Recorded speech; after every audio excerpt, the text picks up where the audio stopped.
محمد محمد ربی یسر ولا تعسر تم بخیر۔ مسئلہ نمبر جو ہے وہ 320 ہے۔ اذا کان الوطء لشبہۃ بان اشتبہ الامر علی المرأۃ، وطی بشبہ ہو۔ وطی بشبہ کا مطلب یہ ہے کہ خاتون کے اوپر جو معاملہ ہے وہ مشتبہ ہو جائے۔ خاتون یہ سمجھ رہی ہے کہ یہ کیا ہے، میرا شوہر ہے، جبکہ وہ حقیقت میں اس کا شوہر نہیں ہے۔ اس کی مثال جو ہے وہ فقط اندھیرے وغیرہ سے نہیں ہے، بلکہ اس کی مثال یوں بھی بنتی ہے کہ معاشرے میں کیا ہوتا ہے، طلاق جو ہے وہ صحیح شرائط پہ نہیں ہوتی۔ عدالت کی طلاق ہو گئی اور بعد میں شادی ہوئی تو وہ شادی اور نکاح باطل ہوتا ہے۔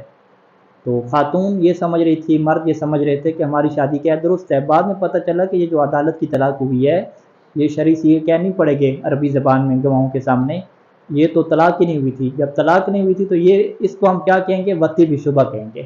تو یہ مورد کیا آتا ہے، وطی بشبہ کا آتا ہے۔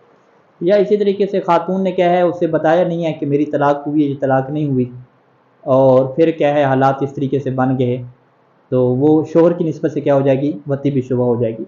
بعض کا وطی بشبہ کیا ہوتی ہے، ابھی پہلی مثال میں کیا تھی، دونوں کی طرف سے تھی، دوسرے میں فقط شوہر کی طرف سے تھی، اور بعض کا کیا ہے خاتون کی طرف سے ہو سکتی ہے، یعنی اس کے شوہر کو پتہ ہے کہ یہ نکاح باطل ہے لیکن خاتون کو کیا پتہ نہیں ہے۔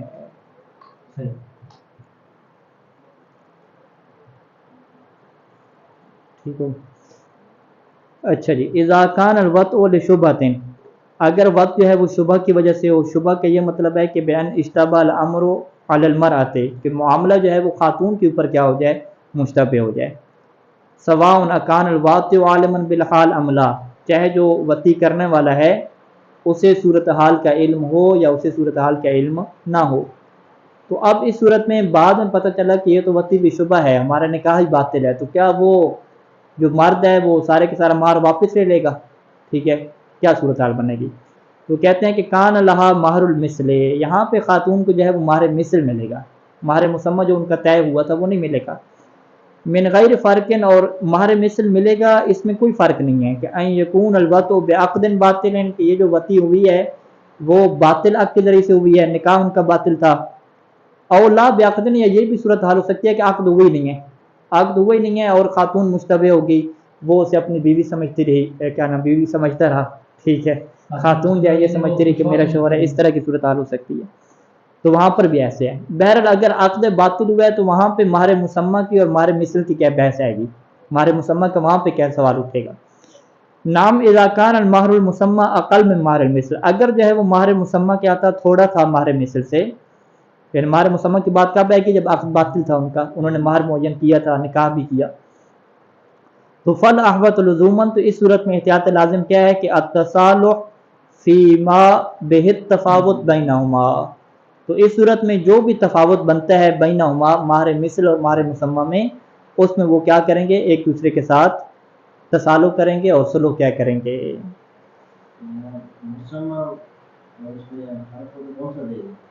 یعنی اگر مہر مثل زیادہ ہے پھر تو ایشو نہیں ہے نا، یعنی یہ مہر مسمى کیا ہے، زیادہ، مہر مثل زیادہ ہو گیا، خاتون کو زیادہ مل جائے گا۔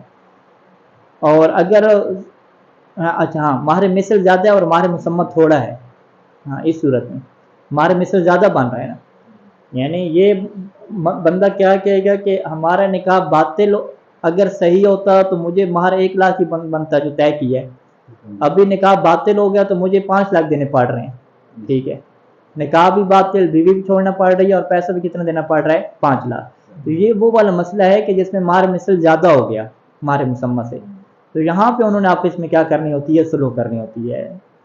تو مرد جو ہے وہ خاتون سے مطالبہ کرے کہ تم زیادہ پیسہ نہ لو، وہی جو طے ہوا تھا وہ لے لو، وہ آگے کہے کہ تھوڑا سا زیادہ دے دو، ٹھیک ہے، یوں کر کے کیا آپس میں وہ تصالح کریں گے، ہاں، یا مہر مسمى کم ہو، اور اگر مہر مسمى زیادہ ہو تو پھر اسے راضی ہونا پڑے گا مہر مثل کے اوپر، پھر وہ مہر مسمى جو زیادہ تھا اس کا وہ مطالبہ نہیں کر سکتی۔ فائدہ مرد کو ہی ہوتا ہے، فائدہ تو خاتون کو ہی ہو رہا ہے نا، پیسہ تو مرد کی جیب سے جا رہا ہے، دونوں سے ہوتا ہے۔ ولو کان، وہ فائدہ وہاں پہ ہوتا ہے مرد کو جب وہ مہر کو بخش دیا ہو اور طلاق دے دے دخول سے پہلے، تو اس وقت خاتون کو اپنی جیب سے جو دینا پڑتا ہے وہ فائدہ ہے مہر کا۔ ولو کانت الموطوءۃ بشبہۃ، اگر جو ہے وہ موطوءہ بشبہ، یعنی جس کے ساتھ وطی بشبہ ہوئی ہے، عالمتن بالحال، اسے صورت حال کا پتہ ہو، یعنی بیان کان الاشتباہ من طرف الواتی، کہ اشتباہ جو ہے فقط کس کی طرف سے ہو، مرد کی طرف سے ہو. فقط کیا مطلب ہے، من طرف الواتی فقط. تو فلا مہر لہا، تو اس صورت میں خاتون کو کوئی مہر نہیں ملے گا. اذا زوج الاب او الجد صغیرا، باپ نے یا دادے نے جو ہے وہ صغیرا چھوٹے بیٹی کی کیا شادی کی جو نابالغ تھا. تو اب یہاں پہ مہر کا مسئلہ ہے کہ مہر کسے دینے ہیں. پہلا آپشن فإن لم يكن له مال حين العقد، اگر اس صغیر کا مال ہی نہیں ہے، جب عقد ہو رہی تھی، شادی ہو رہی تھی، تو اس کا کوئی اپنا مال نہیں ہے. ٹھیک ہے جی. تو کان المہر علی من زوجہ، تو جو اس کی شادی کروا رہا ہے اس کو کیا ہے، اس کو مہر دینا پڑے گا، مہر اسی کے ذمہ پہ ہوگا. وإن كان له مال، اگر جو ہے وہ اس بچے کا مال ہے، لوگوں نے گفٹ دیے، پیسے دیے، بچے کا کیا مال پڑا ہوا ہے. فإن ضامنہ من زوجہ، تو یہاں پر بھی کیا ہے، پہلا آپشن کیا ہے کہ اگر اس مہر کی ضمانت اٹھائے وہ بندہ، من زوجہ کہ جو اس کی شادی کروا رہا ہے، تو کان علیہ ایضاً، تو پھر بھی کیا ہے یہ مہر اسی کے اوپر آئے گا کہ خود اس نے ضمانت اٹھائی ہے مہر کی. علیکم السلام. یعنی اس نے کہا ہے کہ میں اپنے نابالغ بچے کی شادی کروا رہا ہوں اور مہر کی ذمہ داری کیا ہوگی، میری ہوگی. وَإِن لَمْ يَضْمَنْهُ، اگر وہ مہر کی ذمہ داری نہ اٹھائے، وہ کہے کہ بس میں اپنے بچے کی کیا ہے، تمہاری بیٹی کے ساتھ شادی کرواتا ہوں، تو کانا فی مال الطفل، یعنی کان المہر فی مال الطفل، تو یہاں پہ مہر کہاں پہ آئے گا، بچے کے مہر میں آ جائے گا. بچے کے مال میں کیا آ جائے گا، مہر بچے کے مال سے ادا کرنا ہوگا، لیکن اس کی شرط کیا ہوگی کہ اذا لم یکن ازید من مہر المثل، کہ وہ جو مہر ہے وہ مہر مثل سے کیا زیادہ نہ ہو. اوکانت، اگر زیادہ ہے تو پھر یہاں پہ یہ آپشن ہونا چاہیے. اوکانت مصلحتن فی تزویجہ باکثر منہ، یعنی باکثر من مہر المثل، یا مصلحت اسی میں ہو کہ بچے کی شادی کروائی جائے اور مہر مثل سے کیا زیادہ دیا جائے. یعنی مصلحت اس طرح کے حالات بن گئے کہ اب جو ہے وہ تھوڑے مہر پہ رشتہ نہیں مل رہا، زیادہ مہر پہ مل رہا ہے، تو اب مصلحت اس میں ہے کہ بچے کی شادی جو ہے وہ زیادہ مہر کے ساتھ کیا ہے کروا دی جائے. ہاں یہ مسئلہ کہ وہ اگر ضمانت نہیں دیتا ہے، ولی ضمانت نہیں دیتا ہے، بچے کا مال میں کیسے ہوگا یہ طرح کہ مطلب وہ ضمانت. ہاں وہی نا، دیکھیں جو لڑکی والے ہیں، لڑکی والوں کو کیا ہے دو آپشن کہے گا نا. لڑکی والے کہیں گے بھی آپ اپنے بچے کی شادی جو ہے وہ ہماری بیٹی سے کروا رہے ہیں تو مہر کون دے گا. ایک دفعہ تو وہ کہتا ہے میں مہر دوں گا، تو پھر تو ہم کہیں گے بھی بچے کا پیسہ ہے یا پیسہ نہیں ہے، جب آپ نے خود ضمانت لی ہے تو آپ ہی دیں. ٹھیک ہے. دوسری صورت کیا ہے کہ وہ کہتے ہیں جی میں مہر نہیں دوں گا، میرے ذمہ پہ مہر نہیں ہے. پھر یہاں پہ کیا آپشن ہے کہ یا بچے کا پیسہ ہے یا بچے کا پیسہ نہیں ہے. ابھی پہلے آپشن پہ گفتگو کی کہ اگر بچے کا پیسہ ہے تو اسی سے کیا دیں گے، مہر دیں گے. اور مہر کتنا دیں گے بچے کے پیسے سے، ٹھیک ہے مثل دیں گے. لیکن اگر مسئلہ اس میں ہے کہ ہمارے مثل سے زیادہ دیا جائے تو پھر وہ دینا پڑے گا، مسئلہ کے مطابق چلنا پڑے گا. یہ آپشن کب ہے کہ جب بچے کا کیا ہو، پیسہ ہو. اگر بچے کے پیسے نہیں ہے تو پھر کیا کہیں گے، نکاح باطل ہو جائے گا. کہتے ہیں نکاح صحیح رہے گا. ٹھیک ہے. ایک طرف سے وہ ضمانت نہیں لے رہا، ہاں نہیں ضمانت نہیں رہا، بچے کا مال نہیں ہے، بچے کا مال بھی نہیں ہے. وہ ضمانت نہیں لے رہا اور طفل کا مال ہے. یہ وَإِن لَمْ يُبْلِغْهُ كَانَ فِي مَالِ طفل، وہ مال سے مال طفل سے نکالا ہے. یہ اصول جب اس کا مال ہو اور وہ ضمانت، تو اگر اس کو اس طرح کہ وَإِن لَمْ يُبْلِغْهُ وَلَمْ يَكُنْ. ہاں یہ پھر یہ مسئلہ واضح ہے. اگر اس نے ضمانت لی ہے اور بچے کا مال ہی نہیں ہے، نہیں ضمانت نہیں لی اور بچے کا کیا ہے مال ہی نہیں ہے، مہر نہیں ہے، تو پھر وہ نکاح تو ٹھیک ہوگا نا. فقط اس کے پاس اگر مہر نہیں ہے تو پھر خاتون کو دیکھا جائے گا کہ اس کا کیا موقف ہے لڑکی والوں کا. اس کے ذمہ ہو جائے گا، بلوغت کے بعد سے دینا پڑے گا. کمال. یہ دیکھتے ہیں کیا مسئلہ آگے. وَإِلَّا کیا مطلب،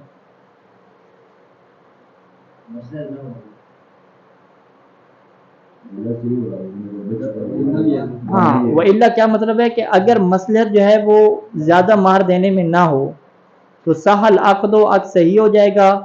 وتوقف ثبوت المہر المسمى فی مال الطفل، اور مہر مسمى کے ثابت ہونا مال طفل میں یہ موقوف ہو جائے گا کہ علی اجازت ہی بعدت بلوغ، کہ یہ بچہ کیا دے بلوغ کے بعد اس کی اجازت دے دے. یعنی صورتحال کیا بنے کہ مہر مسمى زیادہ بن رہا تھا اور اس کے زیادہ دینے میں مصلحت نہیں تھی اور ولی نے وہ پیسہ اٹھا کے مہر مسمہ کے طور پہ دے دیا، تو اب جو ہے یہ مہر مسمہ بچے کے مال سے ادا ہوگا یا نہیں ہوگا، اس میں کیا ہے آپ ٹھہرے رہیں گے۔ جب بچہ بالغ ہوگا، اگر اس نے اجازت دے دی کہ ٹھیک ہے جو میرا پیسہ زیادہ دیا گیا میں اس کی اجازت دیتا ہوں، تو پھر تو کیا ٹھیک ہے، لیکن اگر اس نے اجازت نہ دی تو پھر کیا ہے وہ واپس کرنا ہوگا۔ ہاں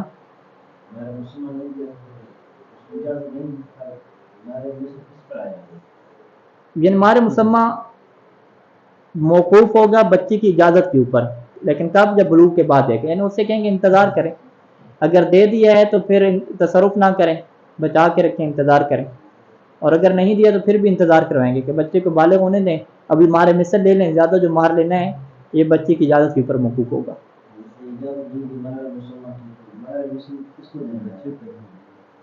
خاتون کو ہی دینا ہے، بچے کے پیسے سے اٹھائیں گے، بچے کے مال سے، نہیں وہ اس کی اجازت کی تو حیثیت ہی نہیں ہے نا، جب بچہ جو ہے وہ نابالغ ہے تو اس سے تو اجازت لینی نہیں ہے۔ ہاں یہ کب ہے؟ جب مہر مسمہ کی بات ہے، دوبارہ اس کے اوپر آئیں کہ ہم نے کہا کہ بچے کا مال موجود ہے اور ولی نے کہا کہ بھئی میرے ذمہ پہ مہر نہیں ہوگا، ہم بچے کے کیا ہے مال سے اٹھائیں گے، ٹھیک ہے جی۔ اب بچے کے مال سے کتنا اٹھانا تھا؟ شریعت کا کیا حکم تھا کہ مہر مثل سے زیادہ نہیں اٹھا سکتے۔ مہر مثل سے زیادہ اٹھانے کی ایک ہی صورت تھی، مہر مسمہ، یعنی مہر مسمہ جو زیادہ بنتا ہے اس کی ایک ہی صورت تھی کہ جب مصلحت ہو، اور اگر مصلحت نہیں تھی پھر بھی مہر مسمہ آپ دینا چاہ رہے ہیں تو وہ پھر مہر مسمہ ثابت نہیں ہوگا۔ اگر وہ مہر مسمہ کو ثابت ہوگا یا نہیں ہوگا، کہتے ہیں وہ نہیں ہوگا، لیکن ایک صورت میں ثابت ہو بھی سکتا ہے، وہ کب ہے کہ جب بچہ بالغ ہونے کے بعد مہر مسمہ کی کیا دے دے؟ اجازت دے دے، اور اگر بچہ بالغ ہو کے اجازت دے گا تو پھر مہر مسمہ ہو جائے گا، اجازت نہیں دے گا تو نہیں ہوگا۔ یعنی کیا مطلب؟ ابھی آپ مہر مثل دے دیں گے، مہر مسمہ کا کیا بنے گا؟ جو اضافی رقم بن رہی ہے وہ موقوف آ جائے گی بچے کی اجازت کے اوپر۔ کون سی اجازت؟ بعد البلوغ۔ مہر مثل تو ہو جائے گا نا، مہر مثل تو ہو جائے گا بچے کے پیسے سے، بچے کا جو مال تھا اسی سے جائے گا۔ ہاں مہر مثل تو دونوں صورتوں میں بچے کے مال سے جائے گا، چاہے مصلحت ہو یا مصلحت نہ ہو۔ اصل بحث کس کی ہے کہ مہر مسمہ کیا اس کے مال سے نکالنا ہے یا نہیں نکالنا، اصل بحث اس میں ہے۔ یعنی فعل لم یجز، اگر بچہ اجازت نہ دے تو ثابت علیہ مہر المثل، تو اسی بچے کے اوپر مہر مثل تو ثابت رہے گا، یعنی مہر مثل تو اس کے پیسے سے کیا اٹھایا جائے گا، فقط کیا ہے مہر مسمہ کیا نہیں ہوگا۔ اذا دفع الاب او الجد المہر، اگر باپ اور دادا کیا ہے اس مہر کو ادا کر دیں، الذی کان علیہ، جو بچے کے اوپر تھا، ثم بالغ الصغیر، پھر وہ بچہ کیا ہو جائے؟ بالغ ہو جائے، فطلق قبل الدخول، اور دخول سے پہلے وہ کیا دے دے؟ طلاق دے دے، ٹھیک ہے جی۔ باپ دادا نے مہر دے دیا بچے کی طرف سے، اور بچے نے کیا ہے طلاق سے پہلے، دخول سے پہلے کیا دے دی؟ طلاق دے دی۔ اب جو دخول سے پہلے طلاق ہوتی ہے تو وہاں پہ بیوی نے کیا آدھا مہر دینا ہوتا ہے، تو اب یہ جو نصف مہر ہے یہ کس کو ملے گا؟ ففی عود نصف المہر الی الولد، تو کیا یہ نصف مہر بچے کو ملے گا یا باپ یا دادا کو ملے گا؟ تو اس میں کیا دو وجہ ہیں۔ احوط وجوباً کیا ہے کہ اتصال بین الطرفین، کہ دونوں طرفین آپس میں کیا کریں؟ مصالحت کریں، کہ جو وہاں سے آدھا مہر آ رہا ہے اس میں آپس میں کیا کریں؟ مصالحت کر لیں۔ اذا اختلف الزوجان بعد ما طلقها فی تحقق دخول وعدمہ، زوجان میاں بیوی کا اختلاف ہو گیا، لیکن کب اختلاف ہوا؟ جب بیوی کو کیا اس نے طلاق دے دی۔ اختلاف کس میں ہوا کہ جماع ہوا تھا یا جماع نہیں ہوا تھا؟ اگر جماع نہیں ہوا تھا تو پھر کیا ہے خاتون کے اوپر آدھا مہر پڑ رہا ہے، اسے کیا آدھا مہر دینا پڑے گا، اور اگر جماع ہو گیا تھا تو پھر کیا ہے مرد کو پورا مہر اسے دینا پڑے گا، ٹھیک ہے، یہ بحث آ رہی ہے۔ تو خاتون تو دعویٰ کرے گی کس کا؟ جماع کا، تاکہ وہ اپنا پیسہ بچائے اور سارا پیسہ لے لے، اور مرد جو ہے وہ دعویٰ کس کا کرے گا؟ عدم جماع کا، تاکہ اس سے کیا ہے خاتون سے الٹا کیا ہے آدھا پیسہ سے مل جائے۔ واضح؟ یعنی دخول والے کو کیا مل رہا ہے؟ خاتون کو، دخول کی صورت میں خاتون کو فائدہ ہو رہا ہے، اور عدم دخول میں کس کو فائدہ ہو رہا ہے؟ مرد کو فائدہ ہو رہا ہے۔ فدعت الزوجۃ تحققہ، اور صورتحال بھی یہی ہے کہ زوجہ جو ہے وہ دعویٰ کر رہی ہے کہ جماع ہوا ہے تاکہ اسے زیادہ پیسہ ملے، وانکر الزوج ذالک، اور زوج کیا ہے اس کا منکر ہے۔ اب یہاں پہ کون منکر بنے گا اور کون مدعی بنے گا، ہم نے اس کو دیکھنا ہے۔ اور صحیح سیسانی کے مطابق جس کا قول اور جس کا دعویٰ ظاہری صورتحال کے مطابق ہوتا ہے وہ کیا بنتا ہے؟ منکر بنتا ہے. جو ظاہری صورتحال سے ہٹ کے جو دعویٰ ہوتا ہے اسے کیا کہا جاتا ہے؟ فقہ میں دعویٰ کہا جاتا ہے. تو یہاں پہ کہتے ہیں کہ فَإِنْ كَانَ قَوْلُهَا مُوَافِقًا لِلظَّاهِرِ، اگر خاتون کی جو بات ہے وہ ظاہر کے مطابق ہو تو پھر وہ منکر بن جائے گی، اور اسی کے قول کو یمین کے ساتھ کیا کریں گے؟ مقدم کریں گے. اور شوہر کے اوپر ہوگا کہ وہ گواہ لے کر آئے. کس کے اوپر گواہ لے کر آئے؟ عدم دخول کے اوپر.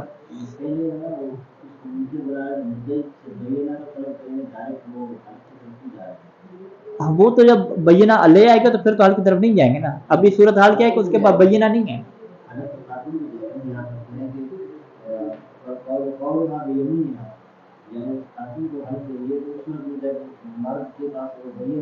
ہاں وہ ایسے ہی ہوتے ہیں، ایسے ہی ہوتے ہیں. فقہ میں جب بھی ہم بات کرتے ہیں کہ منکر کا قول مقدم ہوگا یمین کے ساتھ، یہ تب ہوتا ہے کہ جب اس کے پاس بینہ نہ ہو. اگر بینہ آ جائے تو پھر اس کے قول کی حیثیت نہیں رہتی، تو ختم ہو جاتے ہیں نا. تو واضح. تو یہ اختلاف پیدا تبھی ہوتا ہے کہ جب بینہ نہیں ہوتے نا. اگر وہ گواہ وغیرہ لے کر آئے پھر تو دعویٰ دائر کر دیا اور دعویٰ اس نے ثابت بھی کر دیا نا. پھر یہ جتنی قسمیں کھاتے رہے منکر، اس کی کوئی حیثیت نہیں ہوتی. تو بینہ کا کام کیا ہے؟ مشکل ہوتا ہے. گواہیاں لے کر آنا، عادل گواہیاں، اور وہ باقاعدہ گواہی بھی ایک جیسی دیں، ایک ہی ٹائم کی گواہی دیں، یہ مشکل بات ہوتی ہے. اور وہ گواہی بھی کیا ہو؟ حصی ہو، تجزیہ نہ ہو، تبصرہ نہ ہو. ٹھیک ہے، اس طرح کی گواہیاں عدم دخول کے اوپر یہ بڑی مشکل بات ہوتی ہے. ٹھیک ہے. تو یہاں پہ کہتے ہیں کہ اگر جو ہے وہ خاتون کا جو قول ہے وہ ظاہر کے مطابق ہو. خاتون کا قول ظاہر کے مطابق کیسے ہوگا؟ خاتون دعویٰ کر رہی ہے کہ جماع ہوا ہے، تو جماع ہونے کو کیسے ظاہر کے مطابق ثابت کریں گے؟ تو صحیح ثانی کیا لکھتے ہیں بریکٹ میں کہ کما اذا عاشا معن، کہ میاں بیوی دونوں ایک ساتھ رہے ہوں، مدتاً ایک مدت تک اکٹھے رہے. ٹھیک ہے، اس کے ساتھ گھر والوں کا بھی اکٹھے سوتے تھے، اکٹھے رہتے تھے. من دون وجود مانع شرعی او غیری، یہاں پہ کوئی شرعی معنی بھی نہیں ہوتا تھا. شرعی معنی یا شرعی معنی کے علاوہ. شرعی معنی کیا ہے؟ وہ حیض نفاس کے ایام جو ہو گئے. شرعی معنی کے علاوہ کیا ہے کہ خاتون کا بیمار ہونا، مریض ہونا. ٹھیک ہے، کوئی ایسی صورتحال بھی نہیں تھی. دونوں صحت مند تھے، حیض نفاس کی مشکل بھی نہیں تھی، دونوں ایک مدت تک اکٹھے رہتے رہے. ٹھیک ہے جی. تو پھر کیا ہوگا؟ ظاہری صورتحال پھر کس کو سپورٹ کر رہی ہے؟ خاتون کو سپورٹ کر رہی ہے. تو ہم کیا کہیں گے بھی ظاہری طور پہ اگر لڑکا لڑکی اکٹھے رہتے ہیں اور کوئی معنی شرعی بھی نہ ہو، معنی عرفی بھی نہ ہو، کس سے؟ جماع سے، تو یہ عام طور پہ جماع ہو جایا کرتا ہے. ٹھیک ہے جی. یعنی من دون وجود مانع شرعی او غیرہ لأی منہما، ان میں سے کسی ایک کو بھی کیا معنی نہ ہو. کس بات سے؟ دخول سے معنی نہ ہو. مرد بھی ٹھیک ہو، اس کو کوئی بیماری نہ ہو، اس کو بیماری بھی نہ ہو، دونوں کو کوئی شرعی نہ ہو، کٹھے بھی رہ رہے ہوں اور پھر اختلاف ہو جائے. شوہر کہے کہ ہم جو ہے وہ مہینہ کٹھے رہے ہیں لیکن میں نے جو ہے وہ جماع نہیں کیا. ہم کہیں گے کمال ہے. ہاں ہاں، نفسیاتی ہوئی، یعنی اس کا قول ظاہر کے خلاف چلا جائے گا نا. تو اس صورت میں کہتے ہیں فالقول قولها، یہاں پہ خاتون کے قول کو کیا مقدم کیا جائے گا؟ وہ منکرہ بن جائے گی، اور اس کا قول ظاہری بات ہے مقدم ہوگا تو بیمینھا، یمین کے ساتھ ہوگا، کیونکہ اس کے خلاف کیا دعویٰ دائر ہے.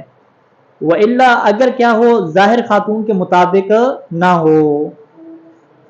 اور ظاہر کس کے مطابق ہے؟ پھر شوہر کے اگر مطابق ہے. ٹھیک ہے، مثال کے طور پہ وہ کٹھے نہیں رہے، کٹھے نہیں رہے، سفر کے اوپر رہے ہیں، کبھی کٹھے ہوئے نہیں ہیں، پھر خاتون دعویٰ کرے کہ ہمارا جماع ہوا ہے. ہم کہیں گے بھی ظاہری صورتحال شوہر کو سپورٹ کر رہی ہے، جب آپ کٹھے نہیں رہے تو جماع کیسے ہو گیا؟ ٹھیک ہے. تو اس صورت میں پھر کیا ہے؟ شوہر کیا بن جائے گا؟ منکر بن جائے گا، خاتون کیا بن جائے گی؟ مدعیہ بن جائے گی. تو یہاں پہ کان القول قول الزوج بیمینی، یہاں پہ شوہر کے قول کو مقدم کریں گے یمین کی صورت میں. وَلَهُ، اور شوہر کے پاس یہاں پہ اختیار رہتا ہے جب وہ منکر بنتا ہے کہ ان یدفع الیمین عن نفسہ، کہ وہ اپنے آپ سے یمین کو ختم کرے، یعنی قسم نہ کھائے اور قسم کے بجائے وہ کیا کرے؟ بے اقامت البینۃ علی العدم، عدم دخول کے اوپر وہ کیا قائم کر دے؟ بینہ قائم کر دے. یعنی جو منکر ہوتا ہے، منکر نے فقط قسم نہیں کھانی ہوتی، منکر کے پاس یہ دوسرا آپشن بھی رہتا ہے کہ وہ قسم سے پرہیز کرے، اور قسم کے بجائے اگر گواہ اس کے پاس موجود ہیں تو وہ گواہ کے اپنے انکار کے اوپر کیا لے کر آئے. نہیں سمجھ آئیے آج بھئی آپ غیر حاضر ہیں کلاس سے. ٹھیک ہے، دونوں کو قسم ایک صورت میں نہیں دے رہے، یا بیوی کو قسم دے رہے ہیں یا شوہر کو کیا قسم دے رہے ہیں.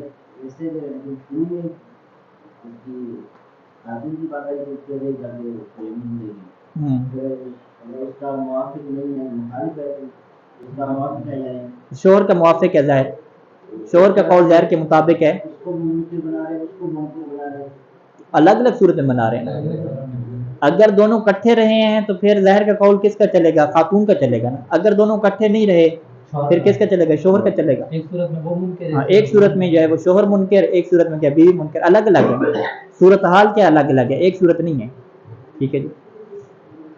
اچھا، تو شوہر کے پاس یہ اختیار رہتا ہے کہ منکر ہونے کی صورت میں یمین نہ کرے اور کیا کرے؟ قائم کرے، بینہ قائم کر دے. کب؟ ان کانت لہو بینۃ علیہ، اگر اس کے پاس کیا ہے؟ عدم کے اوپر کیا ہے؟ بینہ بھی موجود ہے. یہ کس نظریے کی بنیاد پر ہے؟ بناء علی ما هو صحیح، یہ اس نظریے کی بنیاد پہ ہے کہ جو صحیح ہے. صحیح نظریہ کیا ہے کہ من اغناء بینۃ المدعی علیہ عن یمینہ، کہ مدعی علیہ کسے کہتے ہیں؟ منکر کہتے ہیں نا، کہ جو منکر ہوتا ہے اس کا جو بینہ ہے اسے بے نیاز کر دیتا ہے. کس سے بے نیاز کر دیتا ہے؟ عن یمینہ، اس کی قسم سے اسے کیا کر دیتا ہے؟ بے نیاز کر دیتا ہے. فتشہد البینہ، تو پس بینہ گواہی دیں گے، علی عدم طلاق بینہما، کس کے اوپر گواہی دیں گے؟ عدم دخول کے اوپر گواہی دینی ہے. تو عدم دخول کے اسباب کے اوپر وہ گواہی دیں گے. وہ یوں گواہی دیں گے کہ عدم طلاق بینہما، کہ ان لڑکا اور لڑکی کے درمیان ملاقات تک نہیں ہوئی. کیوں جی؟ بعد لگ، یعنی اب کے بعد ان کی ملاقات نہیں ہوئی. کیوں؟ لسفر، یا تو سفر رہا ہے، اور ناوی، یا سفر نہیں رہا، یہ کہ ہے ہاسپٹل میں رہا ہے، کسی اور جگہ پہ رہا ہے.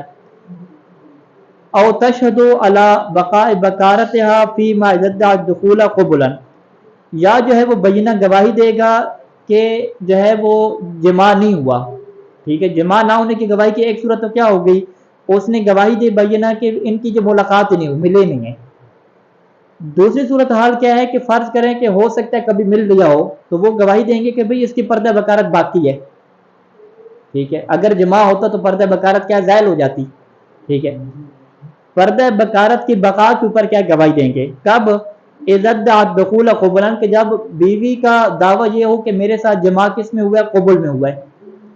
تو اب جب اس کا دعویٰ قبل میں ہے جماع کا، اور شوہر کا کیا دعویٰ ہے کہ جماع ہوئی نہیں ہے، تو اب گواہی کس کے اوپر لائی جائے گی کہ پردہ بکارت موجود ہے یا پردہ بکارت موجود نہیں ہے. اگر گواہی آ جاتی ہے کہ خاتون کا پردہ بکارت موجود ہے، ٹیسٹ وغیرہ ہو جاتے ہیں، گواہی آ جاتی ہے، اور وہ فورزہ، اور یہ فرض کر لیا جاتا ہے کہ المنافات بینہ و بین بقایا، کہ منافات ہے کس کے درمیان؟ دخول قبل، اور کس کے درمیان؟ بین بقائل بکارت، کہ قبل میں جماع ہو اور پردہ بکارت باقی رہ جائے. اس میں کیا منافات ہے؟ یہ نہیں ہو سکتا. کما الغالب، جیسا کہ عام حالات یہی ہوتے ہیں کہ جماع کی صورت میں پردہ بکارت باقی نہیں رہتا. شاذ و نادر موارد ہوں گے کہ جماع ہو جائے اور پردہ بکارت باقی رہے، لیکن عام طور پہ ایسا نہیں ہوتا. تو اس صورت میں اگر یہ گواہی آ جاتی ہے بقائے بکارت کے اوپر، تو عدم دخول کیا ہو جائے گا؟ ثابت ہو جائے گا. صلی اللہ علی محمد و آلہ اجمعین.